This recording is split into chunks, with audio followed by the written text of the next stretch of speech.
विद्युत क्षेत्र chapter number 1।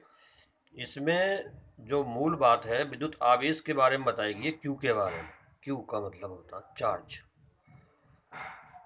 Charge का मतलब आवेश क्यू, और चार्जर आवेशित करने वाला। ग्रीक के प्रसिद्ध दार्शनिक थेल्स ने लगभग 2500 वर्ष पूर्व बताया कि अंबर नामक पदार्थ को, जो कि एक पीले रंग का पदार्थ है, उसे कुछ पदार्थों से रगड़े जाने पर उसमें गुण आ जाता है जो छोटी छोटी वस्तुओं को अपनी ओर, जैसे कागज के टुकड़े, रेत के कण, उनको अपनी ओर आकर्षित करने का गुण आ जाता है। उसके बाद लगभग 1600 वर्ष बाद यही बात गिलबर्ट ने बताई। गिलबर्ट ने भी यही बात बताई कि जैसे कांच इत्यादि को रगड़ने पर उसमें भी एक विशेष प्रकार का गुण उत्पन्न हो जाता है, वो भी छोटे छोटे पदार्थों को अपनी ओर आकर्षित करने का गुण हो जाता है। ये जो होता है अंबर, इसे ग्रीक भाषा में इलेक्ट्रॉन कहते हैं। इसी कारण ये पदार्थ विद्युतमय हो जाता है। विद्युतमय इसलिए इसका नाम इलेक्ट्रिसिटी पड़ा। इलेक्ट्रिसिटी पड़ा है। अब इसके बाद इस बात की व्याख्या करी गई कि ये आवेशित क्यों हो जाता है। आवेशित क्यों हो जाता है, इसके लिए इलेक्ट्रॉन सिद्धांत का सहारा लिया। परमाणु, एटम उदासीन होता है। क्यों? कि उसके नाभिक में जितने प्रोटॉन होते हैं उसके चारों उतने ही इलेक्ट्रॉन होते हैं। अब जो इलेक्ट्रॉन नाभिक के पास होते हैं वो दृढ़ता पूर्वक बने रहते हैं। वो होते हैं दो प्रकार के इलेक्ट्रॉन होते हैं, दृढ़ इलेक्ट्रॉन, बाउंड इलेक्ट्रॉन जिन्हें हम कहते हैं, बाउंड इलेक्ट्रॉन। दूसरे होते हैं जो इलेक्ट्रॉन किसी परमाणु की बाहरी सतह पर होते हैं, वो आसानी से हट जाते हैं, उन्हें कहते हैं फ्री इलेक्ट्रॉन्स। ये जब आसानी से हट जाते हैं, क्योंकि धनावेशित और ऋणावेश की संख्या बराबर होती है तो उदासीन रहता है। जब किसी परमाणु से सामान्यतः कुछ इलेक्ट्रॉन कम हो जाते हैं, उसको हम कहते हैं धनावेशित होना, पॉजिटिव हो जाना। किसी भी पदार्थ से जब सामान्य अवस्था से उसमें से कुछ इलेक्ट्रॉन ट्रांसफर हो जाते हैं तो हम कहते हैं वह पदार्थ धनावेशित हो गया। इसके विपरीत यदि किसी पदार्थ से कुछ इलेक्ट्रॉन दूसरे पदार्थ से उसमें आ जाते हैं तो हम कहते हैं कि उस पर इलेक्ट्रॉनों की अधिकता हो गई। इलेक्ट्रॉनों की अधिकता, इलेक्ट्रॉनों की अधिकता का मतलब हो गया कि वो ऋणावेशित हो गया, ऋणावेशित हो गया। तो हम कह सकते हैं इलेक्ट्रॉन चार्ज दो प्रकार का होता है, धनावेशित और ऋणावेशित। ये आवेश दो प्रकार का आपका हो गया।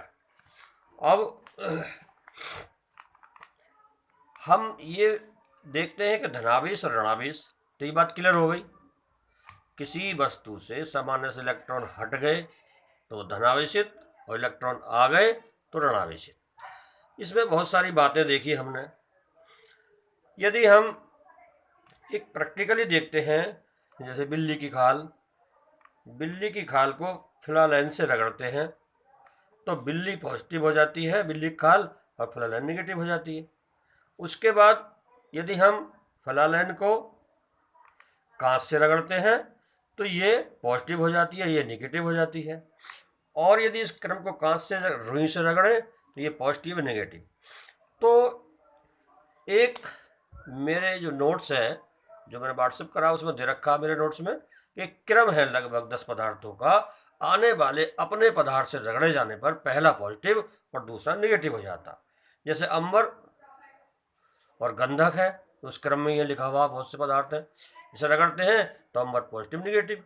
यदि हम इसके बाद गंधक को रबड़ से रगड़ते हैं तो गंधक पॉजिटिव, दूसरा नेगेटिव। तो ये एक बात तो ये देखी। दूसरी बात ये देखी कि जिस पदार्थ से इलेक्ट्रॉन दूसरे पदार्थ में जाते हैं चूंकि इलेक्ट्रॉन का भी कुछ द्रव्यमान होता है तो उसके पदार्थ के द्रव्यमान में कुछ कमी हो जाती है और जिससे इलेक्ट्रॉन जाते हैं उसमें कुछ अधिकता हो जाती है।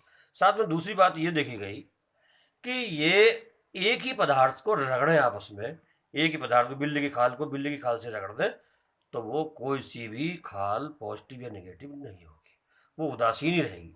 इसके अलावा हम गंधक को गंधक से रगड़ें, आवनुस को आवनुस से रगड़ें, यानी कांच को कांच से रगड़ें, तब भी उसमें पॉजिटिव या नेगेटिव नहीं होते बल्कि वो उदासीन ही रहता है। साथ में यदि हम देखते हैं कि तीसरी बात इस बात की नोट करती है कि यदि हम पॉजिटिव आवेश को पॉजिटिव आवेश के पास लाते हैं तो उसमें प्रतिकर्षण बल लगता है, ये बात देखी प्रैक्टिकली।